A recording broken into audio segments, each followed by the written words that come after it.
मान लो कि धरती धूल के कण के बराबर है तो सूर्य संतरे के बराबर होगा। आज भी इस धरती पर 70% से अधिक जल है। धरती के वजन से 10 गुना ज्यादा इस धरती ने जल को वहन कर रखा है। मानव आबादी धरती के मात्र 20 से 25% हिस्से पर रहती है, उसमें भी अधिकतर पर जंगल, रेगिस्तान, पहाड़ और नदियां हैं। इस 20 से 25% हिस्से पर ही रहस्यों के अंबार लगे हुए हैं। ऐसे में समुद्र के 70 से 75% हिस्सों को आज भी मानव देख नहीं पाया है। पृथ्वी की सतह के 70% से अधिक क्षेत्र में फैले समुद्र खारे पानी का एक सतत निकाय है, अर्थात इसका पानी पीने लायक जरा भी नहीं होता। कुछ देर इसमें नहाने के बाद आपका बदन चिपचिपा हो जाएगा। मनुष्य ज्यादा समय तक समुद्र के पानी में नहीं रह सकता। हालांकि इसके लिए उसने समुद्री सूट विकसित कर लिए हैं। फिर भी कहना होगा कि कुछ सागर का पानी मात्र खारा ही नहीं है, कहीं वह मीठा है लेकिन पीने लायक नहीं।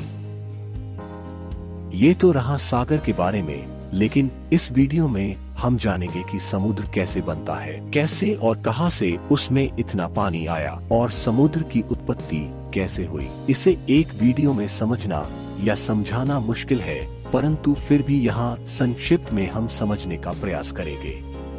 प्रत्येक समुद्र या सागर के जन्म की गाथा अलग अलग है। धरती के नीचे की टेक्टोनिक प्लेट्स के खसकने के कारण भी यह संभव हुआ। वैज्ञानिकों का अनुमान है कि समुद्र का जन्म आज से लगभग 50 करोड़ से 100 करोड़ वर्षों के बीच हुआ होगा।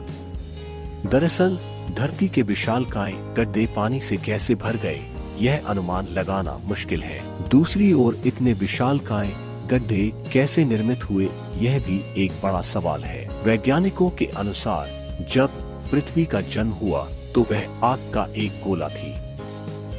जब पृथ्वी धीरे धीरे ठंडी होने लगी, वे उसके चारों तरफ गैस के बादल फैल गए। ठंडे होने पर ये बादल काफी भारी हो गए और उनसे लगातार मूसलाधार वर्षा होने लगी। लाखों साल तक ऐसा होता रहा। पानी से भरे धरती की सतह पे ये गड्ढा ही बाद में समुद्र बन गए।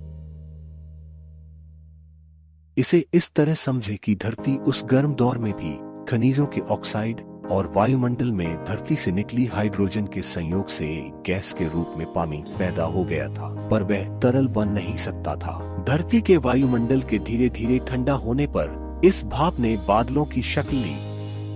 इसके बाद लंबे समय तक धरती पर मूसलाधार बारिश होती रही। यह पानी भाप बनकर उठता और संघनित होकर फिर बरसता। तो चलिए, ये हुआ धरती पे इतना पानी खनिजों के एटम की बारिश से आया था, तो फिर इतने बड़े बड़े गड्ढे कहां से आए? कहते हैं हजारों साल पहले धरती पे ज्वालामुखी बहुत एक्टिव थे।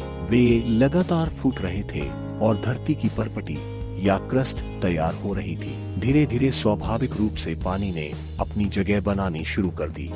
पृथ्वी की 70.92% सतह समुद्र से ढकी है। इसका आशय यह हुआ कि पृथ्वी के लगभग 36 करोड़ 17 लाख 40 हजार वर्ग किलोमीटर क्षेत्र में समुद्र है। विश्व का सबसे विशाल महासागर प्रशांत महासागर है, जिसका क्षेत्रफल लगभग 16 करोड़ 62 लाख 40 हजार वर्ग किलोमीटर है।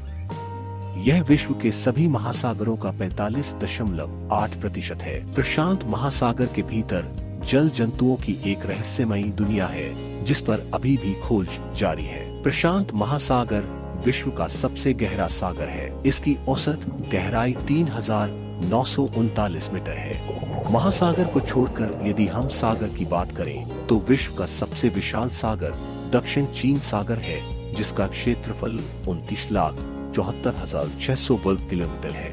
सभी सागरों की गहराई अलग अलग मानी गई है। हालांकि महासागरों की गहराई का रहस्य अभी भी बरकरार है। समुद्र की गहराई बेहद ठंडी, अंधेरी होती है और कभी कभी तो ज्यादा दबाव के कारण यहाँ ऑक्सीजन भी काफी कम हो जाती है।